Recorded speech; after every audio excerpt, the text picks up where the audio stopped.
This is the story of my time at Camp Flying Cloud. It was the summer of 2017. In the summer of 2016, I think? At a summer camp in rural Vermont. This camp was all about living off the land.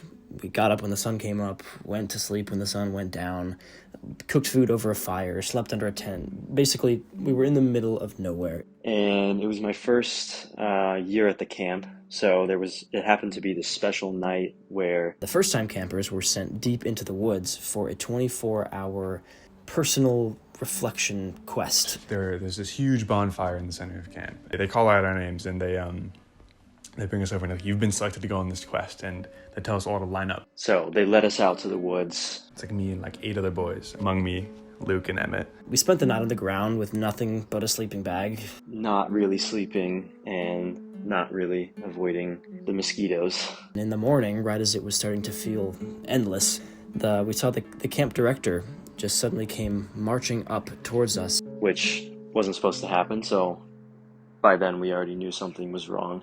He said that he had urgent news. There's a guy with a semi-automatic rifle that just walked through camp. And was heading in our general direction, and that he was unresponsive when the counselors tried communicating with him. In total shock, we started quickly walking back towards the camp to leave, and Freaking out, as you would as a little kid.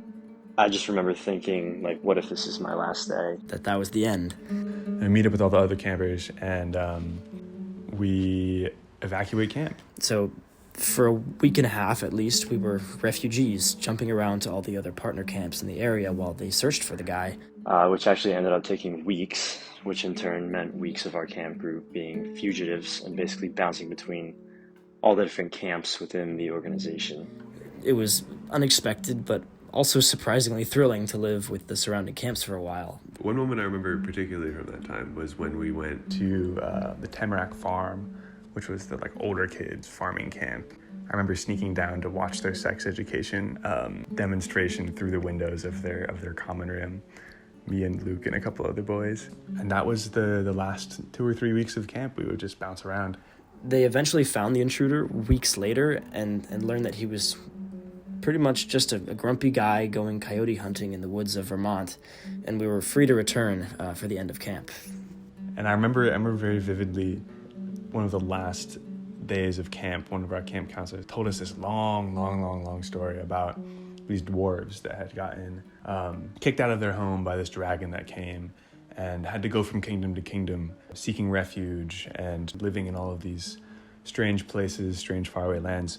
And by the end of it, we were all like, wait, that's us. That's Flying Cloud. Yeah, it just made for quite the camp story. We had a crazy time, a wonderful time, a little bit of a scary time. A memorable summer, for sure.